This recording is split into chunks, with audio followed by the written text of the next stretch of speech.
Good morning to all my salon peeps out there. I hope everyone is having a great day. Thanks for tuning in to another episode of the Salon Scoop podcast. I am super excited to be with our guest today, the incredibly inspirational Sheri Doss. If you're connected to the Redken world, then you definitely know Sheri.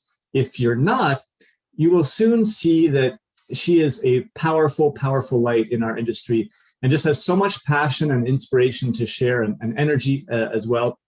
Sheri has long been one of my favorite people in the industry. And I find that she, and I'll say you, Sheri, you have this incredible ability, because most people meet you at like huge events where there's, thousands of people around and, you've got a million things going on. And somehow I find that you're able to give people your complete undivided attention and make them feel like you are just alone in a room with them, and make them feel special. And I've experienced that with Anne Mincy. I feel like she has that ability, and I find that you have that ability as well. And I know how busy you are and how difficult that might be. And certainly know your busy schedule. I'm super grateful for you to be here with us today. So thank you so much for taking the time with us today.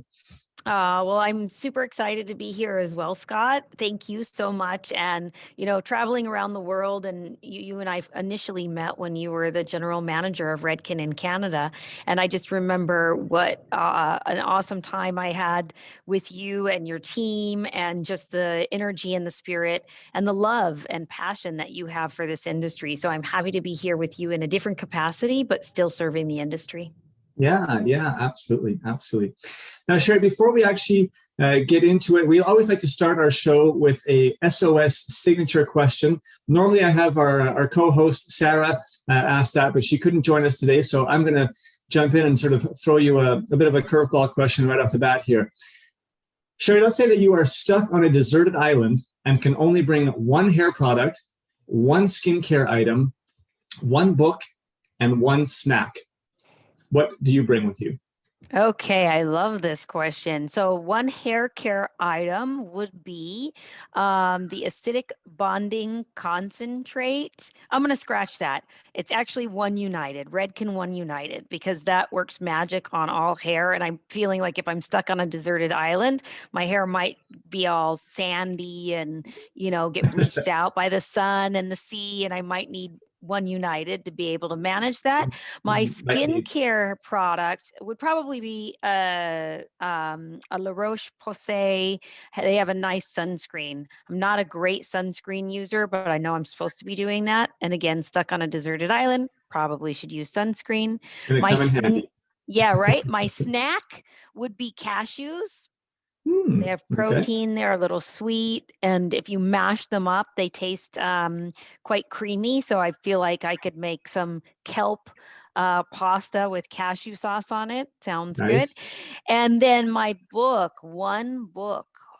Oh, that's a tough one. Because am I alone on the deserted island? You are. Just you in the book over and over again. Me and the book over.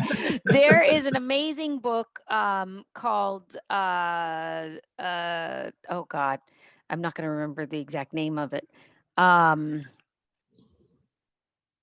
It's about how to live your life. Milo Frank is the author, but anyway, it's about how to live your life and not be, how to be the star of your own life and not be sort of like a second actor in someone else's life. And it's broken out into different chapters that have a bit of a parable and then some questions at the end that help you to understand a little bit more about yourself. And I read it a million times, and each time I read it, I get something new about it. And I probably would need to discover myself more, because now I'm all alone on a deserted island. And you'll have the time to read it a million more times. Yeah. Nice. Yeah. All right. Well, this is we're going to have some fun today and get to know some insights behind Sheri Doss, hopefully off some of the regular things that people know about you and see about you at events, both in the U.S. and around the world. We want our listeners to understand a little better. Can you start by just telling us how you got into the beauty industry in the first place? Sort of, who you were, where you were, and what was the trigger for you? Yeah, I'll try and make it as fast as possible. It's a bit of a lifelong story, My mother owned salons when I was growing up. And I thought to myself, that's the last thing I ever want to do is be involved in the beauty industry. She worked amazingly long hours every single day, opened, we were in California, so the laws were always changing, and she was opening and closing salons. And yet I needed to have a little bit of income. I was going to college to be a high school math and English teacher. So I went and got my manicuring license and started working for my mom at my mom's shop doing nails, and thought this is the most boring thing ever. At the time, it was like the pink and white acrylics. So for our hairdresser friends out there, it would be like cutting a one length bob every hour on the hour. And Right. so I went back to beauty school, got my hair license, and was working actually for Aveda for a while. And then got convinced by a sales rep to change my color from Goldwell to Redken. I had a horrible experience, and told her to come get it back. She actually came and explained a little bit about what we know of today called the Redken hair color mantra, which is using shades EQ on the ends, which is the trick, and asked me to go to a class on that Sunday. And I went to a class on that Sunday, the Redken Specialist Program, and I felt instantly like I was home.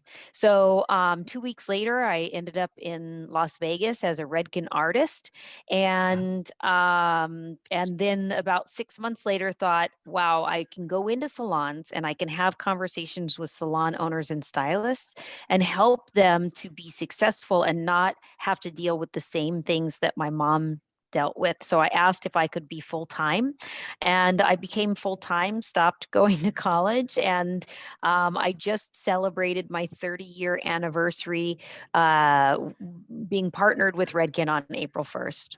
Wow. Wow. Congratulations. Thank you. Amazing, amazing journey it has been. And I've probably known you for maybe about 15 of those years, Yes. I'd say. So, and I mean, you've obviously touched and influenced so many people over the years.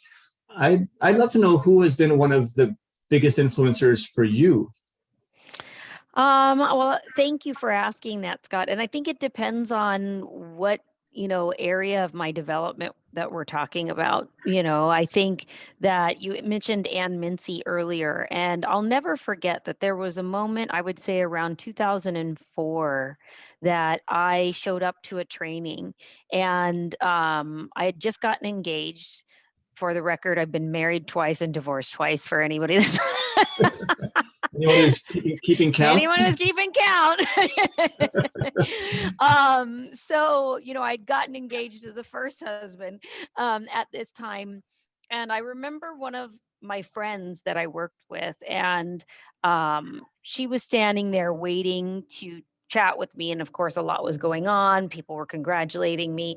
And I remember her feeling quite sad afterwards. And I asked her what was up. And she used the Ann Mincy reference. And she said, no matter how many people Anne is talking to, she still acknowledges the person that's there. And it really was like it hurt my heart, right? Because I care about her so much. She's still my best friend to this day. And yet I instantly knew that there was an opportunity for me to figure out how to be present even in the midst of chaos. And so, she was an influence that had me look at another influence, which is Ann Mincy. And so I am grateful that you put me in the same camp as her in that, because that really means that I was able to take that lesson and learn from it. And then other than that, it's my mom. My mom's my best friend, my hero, my coach, Mhm. my critic. And she really has had me grow up thinking and knowing that I can be, do, or have anything that I want. And we're very close. We talk about 500 times a day, and she's my muse. Hmm. What would you say is one of the key things that you've learned from your mom in terms of life lessons? Well, interestingly enough, I think for the first half of my life, I'm going to be 51. So I like to say the next half is going to be the best half. But for the first half of my life, it was just that, like I can be, do, or have anything that I want. And so it really helped me just to have confidence and know that it doesn't matter. I mean, I don't have a degree. I I have certificates, but I don't have a degree, and yet I've done very successfully, and that's because she gave me that confidence.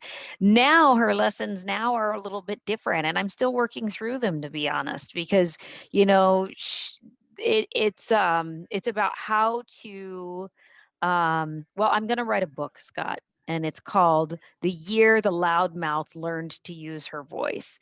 Because I am very extroverted and loud, and you definitely know I'm in a room. And yet I also feel like I've really learned over the last year how to protect myself and stand up for myself a little bit more, which hasn't been something I've always done. I'm great at standing up for everyone else except myself until now.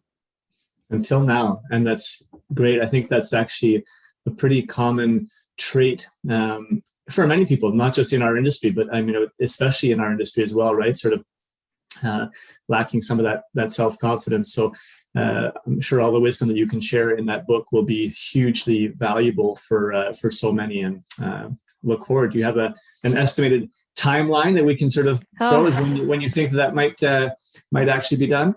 Well, I was working really diligently on it until the world went back to normal. Now I'm like on the road like a crazy person again. But I would say I'm going to put a date out there. Now I'm going to have to stick to it. I'm going to shoot for a 2024 release. There you go. You heard it here first, everybody. Super. Yeah. All right. Clearly, you have accomplished so much, in your illustrious career so far, and you still have lots of runway ahead of you.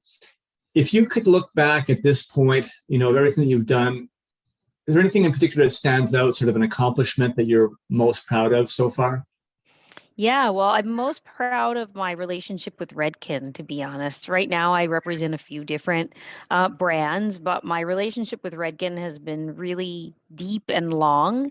And yet, I think it's shaped me and I've shaped it. So there are certain things that, when I look at them come to life on the screen or at a show, or, when I see a reference in some of the marketing materials that I know directly came from me, I'm proud of it, not because it's anything I've suggested, but it's more that people have understood the brand because I've been diligent about what the brand stands for.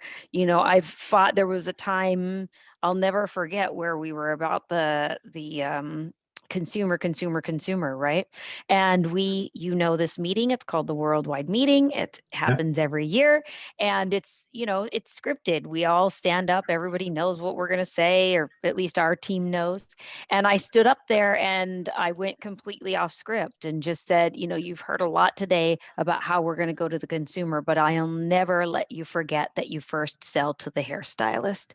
And I'm here, so that's the good news. But it definitely was risky. But for me, it's about the hairdresser. And now somebody might say, yes, but we're on e-com and all of that now, but it's because our products are so good, we've got to get them in the hands of the consumer. And our stylists are great at using our products, but they're not great at recommending them all the time to our consumers. So, I think I'm really just proud of how the brand has, it's an expression of me, to be very honest. Yeah, and I mean, having known you, I see it, right? You're all about living your best life, and I know that's within the brand's kind of mission and DNA as well. And I want to spend a lot of time sort of focusing on that and seeing how we can share thoughts and ideas to our listeners, to the industry, about how people can live their best life through this industry. How would you define success for someone in our industry? Yeah, this is a great question. I think for me, I know success has nothing to do with money. Success is about being able to get up every morning and feel joy and feel like what you're doing makes a difference. And that difference, that's going to be different for every human, right? So we all have priorities, we all have things that we value, and we all express that differently, and that can change along the way. But for me, it's about feeling joy. And whenever you feel joy, all the rest just naturally comes. So I think that, in today's world, whether it's the hairdressing industry or anywhere else, we're so obsessed with there's a great use of social media. And then how do you use social media to your benefit without becoming obsessed and comparing yourself to others? So I would say to anyone, before you even get on social media, before you do anything in life, you should figure out what your mission statement is. I Mm. do a program called Finding Your Sparkle, and it's all about your mission statement. Because if you can make decisions based on your mission statement, is this in line with it? If not, don't do it. Like, I've turned down promotions because I'm like, that has nothing to do with my mission statement. I moved across the country because it had to do with my mission statement. Every decision I make is based on my mission statement. So first things first, figure out your mission statement. And then I would tailor your business model around what your mission statement is. If it's just about, not just, but if it's about, serving others with uh, beautiful looks while having an easy lifestyle that you can go home to your family and having a good balance, then maybe owning your own business is not the right decision for you. Maybe that's going to be too much and it's going to take away actually from your joy. So maybe working for somebody is the right thing to do, and being commission or hourly, where you don't have to worry about the business or the finances or the taxes. That's all done for you, and you can just be present for your clients, and then you can go home to your family. If your mission is to work for yourself but not have employees, then you're going to have a sweet salon. Like, it's really about finding out what your mission is and living that. I think that's the first key. And then the second is not comparing yourself to anyone else, because you don't know why they're doing what they're doing or what that means to them in their life. So just do what you do. My mom has a saying everybody knows. She lives in Costa Rica, and the people who don't speak English know that she goes, her saying is, I don't care. And it's a good one. We all end up caring too damn much about what other people think. And she's just like, Yeah, I don't care. yeah. So that would be my advice. A simple lesson, but so powerful, right? And I couldn't agree more with the basis definition of success. I find that too many people associate success with money, and at the end of it, what really matters, as you mentioned, is joy and happiness, right? There's been so many times in my life where I've just been in a moment, right? And you might be surrounded by people that you just really care about and you love. And it could be a simple setting, but you say, you know what, like, I'm just so incredibly happy and enjoying this moment right now. Like, I don't need anything else. Like, if my life just consisted of this every day, I would be so thrilled and, so fulfilled. But I think it's really about finding that level of fulfillment. And to your point, you can only know what that fulfillment is if you've identified a mission statement, right? And then you just kind of That's right. keep channeling every decision to bring you closer and closer to that mission, which is ultimately going to fulfill you from the inside with joy and happiness for what you're doing. So we need to get on a mission of spreading this message, deeper, not just in our industry. I think it's really, Yeah. a society thing that is important. So, but obviously we are talking about our industry. Yes. So let's speak a little bit about, what you see as some of the biggest challenges or obstacles that salon professionals are kind of facing today from achieving success, or what they, view as success. Mm-hmm. What's holding them back? Outside of comparing themselves to everybody else, which is a big one, that's a mindset shift that they need to do. It's then taking care of their business as if it's a business, right? And one of the inherent challenges that we have, I think, as hairdressers who care, is that we end up, I mean, I could know I could know my client forever. I could started doing her hair when she was in high school. And then I was there and did her prom hair and then her graduation hair. And then when she got engaged, I might have done her wedding hair. And then I heard about, how mad she is that her husband doesn't take out the trash or whatever it might be. And then I, was there when she had her first baby. And, I'm just thinking of a specific client for me, but you start to build this relationship with people. And then for the most part, you don't go around in real life trying to sell things or charge your friends things. You like to give things away to your friends. And so what I find is that as hairdressers, our empath nature means that we end up discounting ourselves from charging what we're actually worth, what our services are worth, recommending the products to take home. And I think that if we would just, remember, this is a business. We're lucky that it's a business that we can get so close to people. But at the end of the day, a business means I'm providing you services and you're going to pay for those services. And the relationship that we have with each other should not impact that exchange. And I'd really love for our hairdressers to understand that, because I think it's what prevents them from raising their prices. They don't want to make, I say Nance. They don't want to make Nance mad, by raising their prices. Nobody wants that. Nobody wants that. So they don't want to, they don't want to raise their prices. They don't want to suggest, they don't want that confrontation, because you don't want to fight with your friends, right? But these clients become friends. And I think, having that more, this is a business mindset would be very helpful.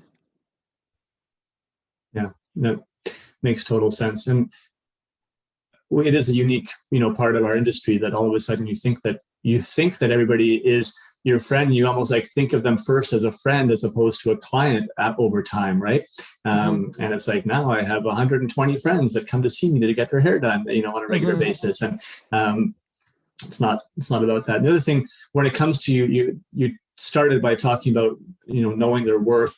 And I find that, again, too often people let others define their worth for them, right? And their self-worth is kind of dependent on either validation or non-validation from others, as opposed to recognizing that there's actually no such thing as worth. Like, there's no universal law that says whether something is worthy or not worthy, or whether a person is worthy or not worthy. It's completely, just something that we can make up. So, rather than leaving that in someone else's hands, we need to take the control into our own hands and say, you know what, I am worthy. And it can just be that simple, by defining it to yourself, and for everything that you believe in, that you're doing, your best, and you're enjoying what you're doing, and you're proud of what you're doing, and nothing else matters. Like your mom said, I don't care what other people think.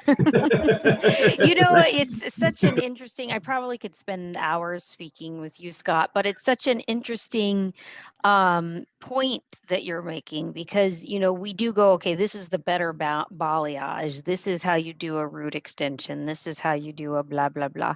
And yet at the end of the day, I think of, there in the last salon that I worked in, well, one of the salons that I worked in, I remember thinking, I'm not the best hairdresser in here, right? Like, I was pretty good, but I am the best at making whoever sits in my chair feel really good. And, for some clients, they are like, no, I have to go to somebody who has a certificate, who's the best in the industry and who does celebrity hair. Okay, great. Well, if you want to be the stylist that services that guest, then you should work towards doing that. If you want to be, like me, I'm like, I just want people to be happy, man. I want them to leave feeling better than they came in.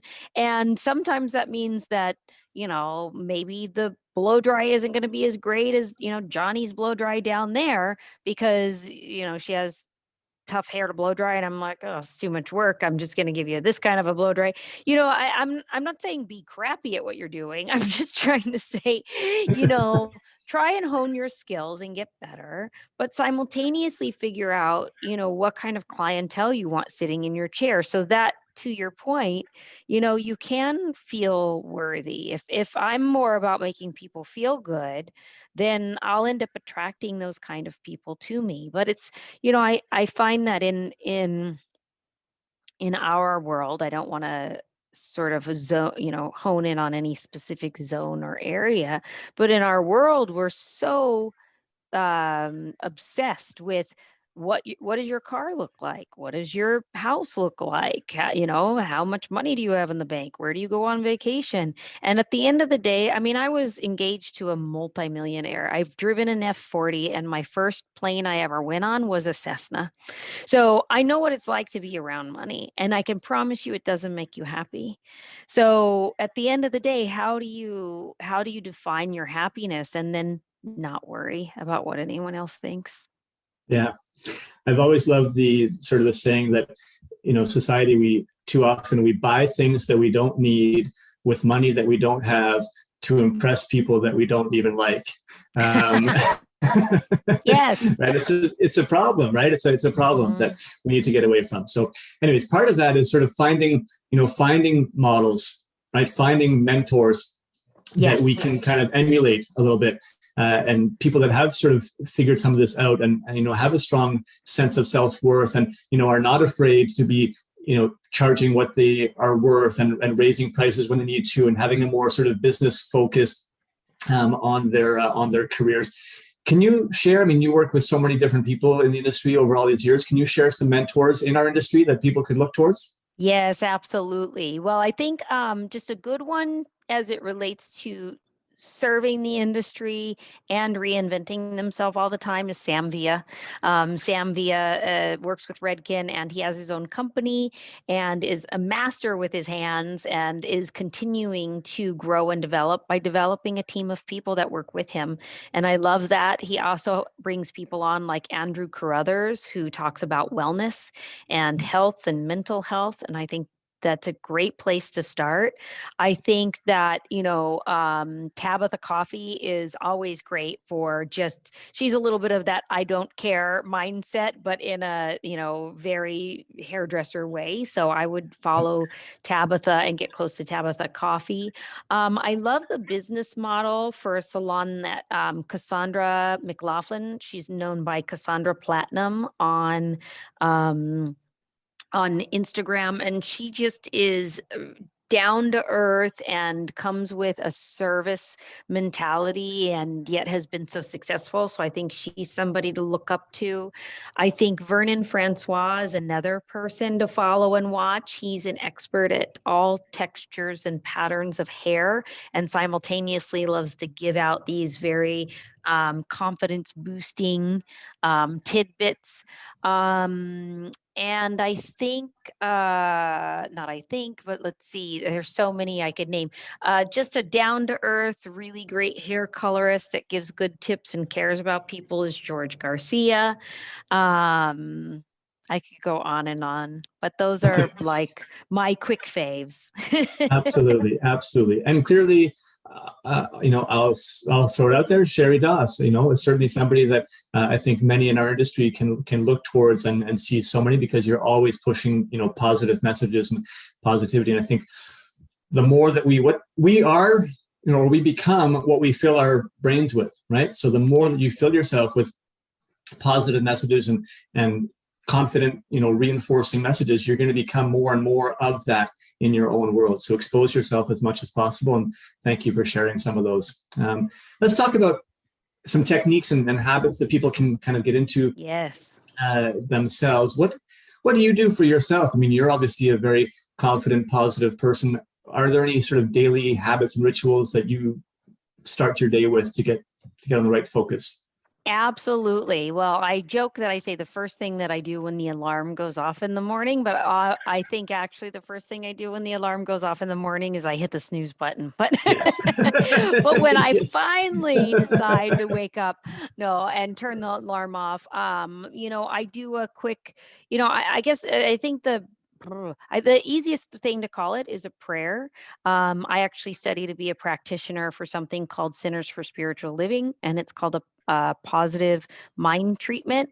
It's 5 steps in this prayer, basically acknowledging that there's something that is out there, spirit, universal intelligence, God, Buddha, we can call it whatever we want, and that we are one with that thing. And then just sort of listing all the qualities that if I'm one with that thing, right? So if I take a drop of the ocean, that ocean it's not like it's only part of that. The same qualities are in that drop as is in the ocean. And if we think of ourselves that way, whatever we believe is the energy that makes all of this, we are part of that energy. We're the human expressions of that, right? This is going to get a little woo woo, and you can feel free to cut this out if you want. But, so the reality is often we end up saying things are good or bad. But if we're made from this positive, amazing energy, then nothing is bad. Maybe it's not what we want, but that's good that it's there because it shows us what we do want and what we don't want. So continue to move towards joy. So I use the morning just to think about, what's my day like and what do I need to bring to my day? And I grew up, going to Catholic school. And so I know this spirit or this energy as God. It's the easiest name for me to give it. And so I have tattooed here, it says God is, comma, I am with a little line, and you fill that in. So God is, I am patient, kind, graceful sometimes, fun, joyful, whatever that may be. Yep. And I follow that with just I'm going to call it laying in stillness, not necessarily meditation. Meditation freaks people out. It doesn't mean I'm going on some vacation in my mind. I just lay in stillness and see if there's anything that comes to mind. Is my still small voice saying anything that I need to listen to? Those are the biggest things I would say. And those are great daily activities. I think as hairdressers, hairstylists, people in the industry, we often are so much serving everyone else that we need to serve ourselves as well. And I'm not saying serve ourselves first because sometimes that's just not possible. Life doesn't make that possible. And I'm not here to say that you have to do all of this in this exact order because that's not feasible for everybody. Yep. I think that life should work for you. I think the biggest thing that we can do is to remember and talk about ourselves to ourselves more positively. And whether that's a mantra you want to put on your mirror or whether, so that while you're brushing your teeth, you're like, I am a transformer of lives, and today I'm gonna, whatever it may be, but something that just reminds you of who you are and how special you are and how much light you can shine into the world. Yeah. And just put you on the right track, either at the start of the day, right? I believe so much in starting the day with positive intentions and kind of putting that into your head. But sometimes it's good, throughout the day to have, little reminders when you kind of get caught in a bit of a negative swirl or a down spell, you get upset about something, having a bit of a trigger that you can kind of just reconnect with to remind yourself of how you want to be, who you want to be. So let's talk about some specific things for salon professionals. What are some recommendations of things that you would tell, a team of stylists, if they worked for you, they could potentially get their day off on the right track, knowing the realities of their world? Yeah. So I would start the night before, actually, Scott, because I think what happens is we don't look at our books, right? We just are like, okay, my first one's at 8, I'll be there. Right. And, we do whatever we need to do in the morning and we show up there. And then we're sort of stuck as a reactor to the day versus somebody who is more on the offense saying, okay, this is how I want my day to play out. And we all know, we jokingly say that we're therapists and we're all this other stuff. And we do that because our clients tell us everything, which is lovely. And we also know that by the end of 8 clients in a day or more, that we're exhausted. And we're exhausted because we are in that reactive mode, right? We're reacting to what, Nance told me. I'm reacting to what Bill said. I'm reacting to, and not because it's against me, but because I'm an empath and I take on whatever it is that they're feeling. So by the end of the day, I'm a bit of a mess, right? So I say look at your book and say, okay, if these are the 8 clients that I have coming in, how can I control those conversations if I know that person, right? If they're my client and I know that, oh my God, every time Natalie comes in, it's going to be a lot of energy draining. Well, what can I do? And how do I mark myself out for 5 minutes right before Natalie does come in? And I walk around the block and I get myself into a great headspace. So I think there's little things that we can do preparing beforehand, which will prepare our day so that we're doing the right thing throughout the day. Nice. And then I think reframing things, a lot of times we'll get reactive and maybe it's, there's a colleague that just rubs you the wrong way or says something cranky or makes a snarky remark or is staring you from across the way, saying to yourself, okay, what's the positive equivalent of this that I can, if I'm feeling anxiety, what do I want to be feeling? And then how do I take control? Okay, well, if I'm feeling anxiety because I don't know how Natalie's hair is going to turn out and she's under the dryer, how can I take control of that? And then that sets you up actually for long term. Like, okay, if every time somebody comes in and I'm doing a balayage and I'm worried that I'm going to have that weird line where the balayage ends and it's going to be orange, well, then I need to upskill on that so that I take control of that result so I don't have anxiety every time I'm doing that. So it starts the night before. Yeah, yeah, it totally makes sense. And there's other things I think as well, right? I mean, because the reality is we get caught in these cycles. So part of that planning also, you mentioned trying to find 5 minutes. I think it's important that people try to manage their schedules a little bit better so that they're not back to back to back to back to back for like 8 consecutive things without any mini breaks inside, because then you run behind on one client and you just can't catch up the rest of the day. So being able to plan that if possible helps. And then the other thing I believe also is important is managing your energy level, which comes down to food and beverage during the day as well, right? I know you have a couple of things that you've done yourself, right, in terms of pre-planning snacks and whatnot. Yeah. So super important what you're saying, Scott, because I think the reason people take back to back to back to back clients is because they have to make a living, right? So they're trying to make a certain amount. And so then I would say to this person, if I were working with them, okay, where are you going to charge more so that you can reduce the number of people coming in? And that automatically is an anxious response that I'll get from a stylist. But the reality is that I promise you, I did it a million times in my career. And every time I lost people. But guess what? I got new people that were willing to pay the price of what I thought my value was. So first, if anyone is finding themselves that's watching in a back to back to back to back situation, you might, I don't want you to discount that you need to give yourselves breaks, but you might need to raise your prices in order to compensate for the financial thing. If it's that you don't want to say no because Bill wants to come in and you want to put Bill in, then there are ways to learn to say no. Without saying, no, Bill, I can't fit you in today, but tomorrow at 2. And if Bill has a meltdown over that, then Bill can go somewhere else. So there's a bit of confidence. It all is coming back to this confidence, right? So there's a bit of confidence that we need to build. I mean, you all go to doctors, I hope, and you all go to the dentist, and they can't get guilted into letting you in when they don't have time.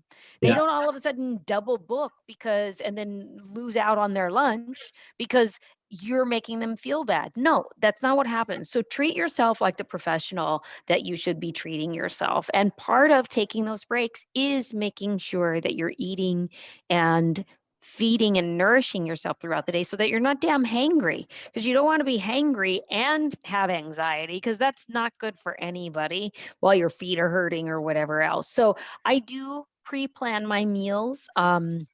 Sundays usually, I'll take a look and see, okay, where can I block out time if I want to be able to have a lunch break or if I want to get outside. And then, I mean, you can do simple things like boiling broccoli, which sounds ridiculous, but it's very simple. And then you have that on hand. I will pre-make, some sort of a protein. I don't want, we're not here to talk about my dietary restrictions, but I'll make some sort of a protein that I know, okay, I can put that on a piece of bread, or I can wrap it in a tortilla, or I can just eat it on its own with a little bit of sauce and make sure that I have that. And then I'm a big proponent of protein shakes. Arbonne actually has my favorite. It's a vegan vanilla protein shake. And that you can just shake it up with water and it's delicious. I shake it up with a rice milk and it's delicious. And if I really have time, then I put it into the NutriBullet with some frozen berries. Nice. A special treat. A special treat. No, the Yeah. special treat is when I bust out the peanut butter in it. Nice. Yeah, but I think those, shakes or smoothies is, again, it's a easy thing. If you prep it in advance, you can have it with you, and Yep. and you don't need a lot of time to be able to consume it, but it's still providing important nutrients. Because the reality is, what we're talking about, if you don't put in breaks, or you're not fueling your body, your energy level becomes lower and lower, and you're more likely to become hangry, as you mentioned, right? So our energy, we become a little bit more negative, and then we can't serve our clients, the way that we should. And we're not going to have those great experiences with our clients, which are going to lead, would lead, if it was a positive client experience, to the opportunities for incorporating extra services, recommending retail, and having success with that. So it's really all, kind of a cycle that needs to be followed. It is a cycle. It is a cycle. And to your point, there's also, I was going to say I used to have a website. I do have a website for certain things, and for nutrition in particular. The point is that I used to do this thing called Vita juicing, and I have a Vitamix, right? And so instead of juicing, because if you juice it, it leaves only the sugars, and it's not great to have that throughout the day. But if you blend your fruits and your vegetables, or even just your vegetables together, then you're getting all of the nutrients, you're getting super healthy stuff, you're getting all your vitamins, and it's easier for you to digest. And so I used to do, which I should, now that I'm thinking about it, should do again. I used to do 8 juices a day and then have a regular meal at night. But that way, every 2 hours, I was having one of these juices. So it sustained the energy levels and were actually delicious. Nice. Amazing. All right, we're going to talk about this stuff forever. I can feel, Yeah. but it's just so important and valuable. But I'm gonna shift focus a little bit here. We'll talk about a different topic. I mean, Salon S.O.S, we're all about digital marketing services for the industry. So I want to talk to you a little bit about digital. Your social media, first and foremost, actually, you have a fun social media story to maybe transition this to us. I know that you had a cool story in Mexico many years back connected to Facebook. Can you share that with us quickly? That'll be our segue. Oh my goodness. Okay, well, sure. It was I was in Mexico for work and had just finished meeting with the team from Mexico. We had a great training. I think we were launching Cover Fusion or something. And I was due to fly from Mexico City to London, and got to the airport and got onto the plane, boarding, put my stuff above the cabin, blah blah blah. And the woman behind me is like, excuse me, to the flight attendant, I'm getting bitten. And so he's like, just hold on, I'll move your seat. And then I was like, no, because whatever's biting her now is going to crawl my way in this 14-hour flight. I'm not having that. So next thing I know, the flight attendants are running through the down the, what is it The called? aisles. Down the The aisle. aisles. Thank you. Yeah. And they're saying, get off the plane. Do not take anything with you. Get off the plane now. Leave your. And I'm thinking, oh my God, what's going on? So we get off the plane, and, I had a wrap around, whatever that's called. They made me leave that there. So now I'm off the plane. I've got my cell phone, but that's it. Nothing else. My purse, all my stuff was the, cabin, and we're all sitting there, and I see that they've now quarantined us and moved all of the other um people were going to fly. They moved the flights to another area of the airport. And then I see Wow. these two guys with, lab coats on walking onto the plane. And I'm like, oh, that's not good. So then they come out and they tell us that there are bed bugs on the airplane and that we all have to get onto this bus and they're going to take us to this hotel. And so they take us to a hotel that it's not inhabitable. So basically, it's not actually being rented out, but now we're all having to quarantine, if you will, here while they assess the situation with the airplane. And it's just a what show, because none of us have any money. I don't have my passport. I don't have anything to charge my phone with. I'm trying to I got a hold of American Express saying, can you give me money, through the hotel? And that way, like, there were people, I was going to London. There were some white ass kids on those, like very fair skinned kids that, were out there in the Mexican sun with no sunscreen, that I'm like, okay, I just want to buy them sunscreen. Like, can I just buy them sunscreen? No money, no nothing, barely feeding us. It was just really, really sad. Anyway, so we were each allowed 10 minutes in the internet cafe on our, to do whatever we needed to do on the computer. And so I see one day that, my sister's online, right? And so I write to her and I'm like, hey, I'm stuck in Mexico at blah, blah, blah hotel. I've got no money, no passport, no telephone. Please call Jesus. Now, Jesus is the local country education manager, right? So then I see that she goes away. So I'm sort of waiting. No Jesus. So the next day I get back online. She's not online. And I put in Spanish on my, I updated my status to say, equipo de Mexico, I'm stuck here, blah, blah, blah. Please send over Jesus. Well, about 2 Is this on your hours. Facebook? This is on This is your on my Facebook status? Facebook. This is on my Facebook status. Yeah. And so a couple hours later, I'm out by the pool and I'm sitting next to these two ladies that are from London or from England. And all of a sudden, Jesus walks in. And Jesus is a very good looking man from Mexico. And he's not, he's not interested in me, but he's very good looking and comes in. He goes, you come. Tacos, tequila. And so they're like, how did this happen? Right. So I go off, tacos, tequila. He takes me to go buy a toothbrush and underwear because I'm just like, I'm on day 5 here and, got nothing. And so then, it ended up that I already missed my meeting that I was flying to London for. So I just flew home to New York. I threw out the suitcases with everything in them because I wasn't going to chance the fact that I brought bed bugs into my apartment. Right. And finally got my phone charged up and called my sister and, was like, what the heck? She goes, where are you? And I'm like, well, I asked you to call Jesus. And she goes, oh, I thought you wanted me to pray for you. You said to call Jesus. I was like, oh my God. First of all, you don't pray. So I wouldn't be calling you to pray for me. But it's true. Like, the social media is such a way to communicate, like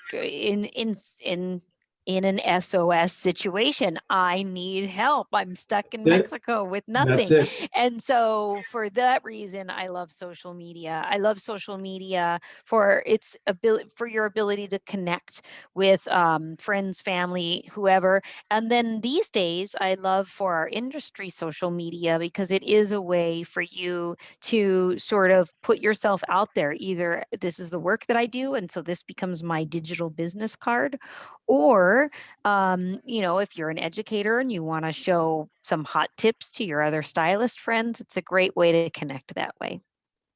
Yeah, absolutely. And I remember that story from years back, and I love the fact that really it's because you posted on Facebook that Jesus actually saw it and knew that you were sort of in that situation and was able to come and sort of, let's say, save you from that scenario. So let's talk a little bit social. Like, what advice do you have for stylists, salon professionals today educators, artists, in terms of how they should be thinking about their social and content and posting and whatnot? Right. For full circle, Scott, it's about knowing who you are and what you want to stand for, right? So I find that today people just will throw random stuff up there. And me, if you look at, years ago, I've got like pictures of my food, and then tomorrow there's a picture of my dog. And, it's like whatever I thought was interesting to me in the moment. And, social media does a great job now. The platforms do a great job of separating out sort of how you can manage your own page. So I say anything that's in your posts, right, in the grid, if you will, that should be an immediate. If somebody sees nothing other than that, they should understand by looking at that who you are, what you offer, and why they want to be a part of it or not. And then you can use the stories more for, just the random bits. It goes away after 24 hours. Today I posted because my computer decided that it was going to do an automatic update. And so I wrote a little note tagging Microsoft in it. So, like that's not something that I want to flood my lower half or my grid with. So, but first you got to figure out what you want to say and what you want to represent. So I'm going to go back to the thing about, figuring out what your mission statement is, and then using that to say, okay, if my mission is to train other people, then I shouldn't be putting anything else onto my page unless it's about educating another hairstylist. If I've decided that my mission is to educate the client or the consumer, then everything on my page should be about how they do their management of their hair at home. If I've decided that I want to get more clients, then I want to really understand what kind of client do I want and what do I want to, and how will I represent that? If you look at, as an example, Manda Ziegelman, who is a Redken artist, there is no doubt the type of hair that she does. So if somebody looks her up and decides, that, I want to go see her, you're not going to go in probably unless you want the hair that she does. And I love that because it means that she's attracting to her like-minded individuals, which only helps her to have a more joyful life because they have things in common and they're talking about those sorts of things. So I think that's super. And she's doing the work that she wants to be doing, right? That's the right. services that she wants. So it's about being very intentional with right. what you want. That's right. Yeah. Exactly. And then, so Manda is a great person, I think, to look at. I mean, there's so many great people. She just stands out because she has a very unique way of approaching hair and the looks that she likes to do. And she's awesome at it. And I really find a lot of value there. The other thing is, try not to be like everyone else. There was a moment where every single picture on social media was the back of a head all wavy. And it was like, you can't, in a sea of everything the same, then nothing stands out. So don't do it just because someone else is doing it. Do what you want to do and don't worry about the likes. That's the other thing is like, we want the engagement, but why? Why do we want the engagement? What you really want, what is what you want? Exactly. First, what is it? Like, do you want to be educating more people? Well, then what is your other marketing strategy around that? If the goal is to get more clients, then how can you use your page to ask your friends to share the link, maybe as a digital business card, etc. So you've really got to understand, you don't just get in the car and start driving most days, right? Some days on vacation if you want to be a wanderer, but most of the time you have a destination in mind. And so you've got to have some intention or a purpose of what you're trying to accomplish. Totally. And it's a struggle for a lot. And if anybody, is struggling and has questions, wants some direction, just feel free to just reach out to us. On Instagram, you can DM at salon.s.o.s. We're here to support the industry in everything digital and have tons of insights and advice with regards to social. So don't hesitate. We had a great podcast episode with George Joa a while back. Talked to him a little bit about social media from an artist standpoint, because again, the target and the objective is a little bit different, right? In that case, as opposed to just trying to get more clients in the salon potentially. So I'm curious to know for you, when you're working on all these big shows, events, hair shows around the world and working with different country, managers and education managers.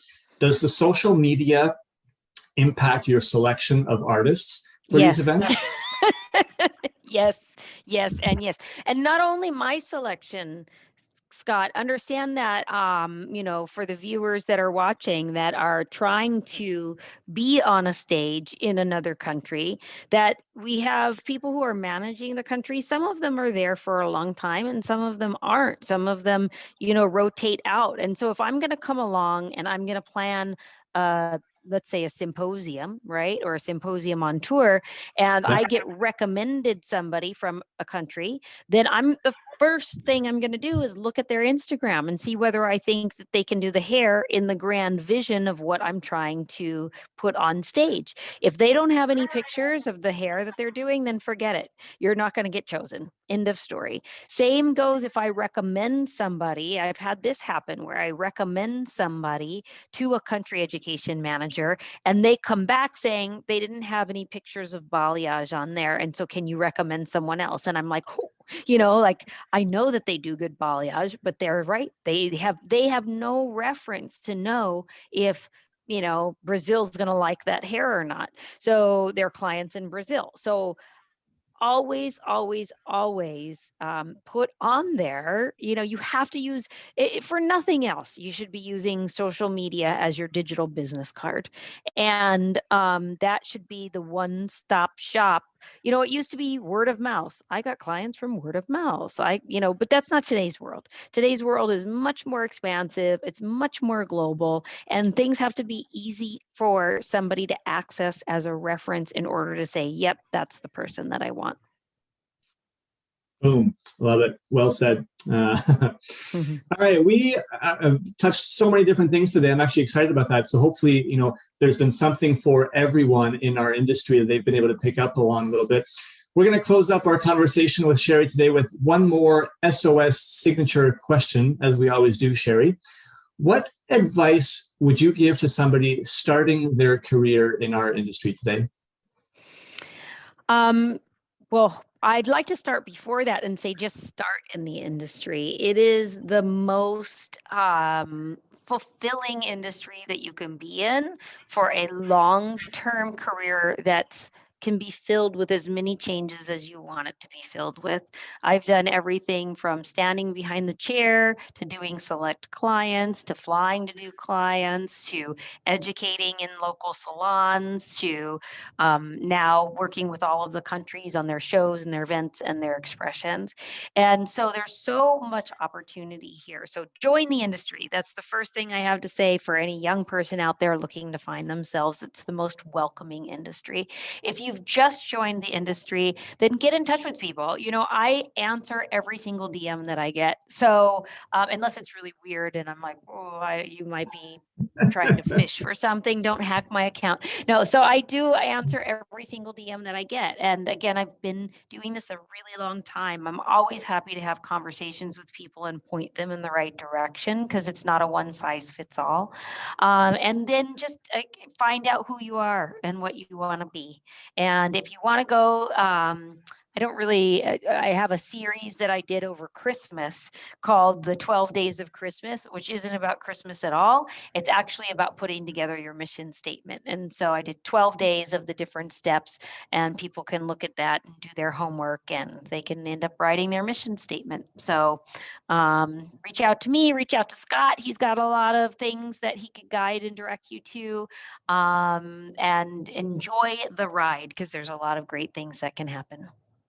Absolutely. And there's you mentioned some people earlier as well, right? So I think it's about finding, if you're sort of relatively new, or even if you're not new, maybe you've been in the industry, but now you're transitioning into salon ownership, for example, right? And that's going to be a new challenge, or you're transitioning into education or into artists. Find people, reach out and connect to people who have experience, who have had success in that, and try to connect with them, ask them tons of questions, spend time around them. That's a really key opportunity to sort of accelerating your possibility for success, really, and to just understand, the things that you don't know, right? Because we always go into things where we don't know what we don't know yet. So spend time with those people, and it'll at least put you on the right path and closer to them. Sheri, thank you so much for all of your insights today. This has been fantastic. And again, super grateful to have you take the time out of your incredibly busy schedule. I'm grateful to be able to call you a friend. And I know you always respond to my DMs as well. Can you just tell everybody, if they do want to reach out to you, what's the best way for them to do that? How can they connect with you on Instagram or other? Yeah, it's at Sheri Doss. So SHERIDOSS. Very easy, I think, except Sheri isn't spelled normal, right? So at Sheri Doss, SHERIDOSS. And honestly, I answer all of them. So please feel free to reach out. Otherwise, hope to see you all on the road somewhere at an upcoming event, since everything's back to normal. And then Scott, really thank you for having me. I've really enjoyed our time together. I always have. I can remember, like I said, working with you in Canada, working with you with Green Circle, right? Didn't you work at Green Circle? Yeah, I'm like, I think I remember that at symposiums, and now getting to work with you here has just been really such a pleasure. And I wrote a long time ago my mission statement when I was 19, which is to learn something new every day and to help others learn something new so that they can live their best life. And I am grateful to this day to get to continue to do that. So anyone that's watching, you'll never be bothering me. It is part of my mission to be able to serve you. So I look forward to hearing from you. Amazing. Thank you again. And this has been a wonderful time. And everybody, thank you for listening. Feel free to share with other professionals that you feel could benefit from this information, and let's continue the conversation. Sheri, I hope that the next time we're able to do this, it can be in person. Yes. It'll be fun. So all the best, everyone. Have a wonderful day. Thank you.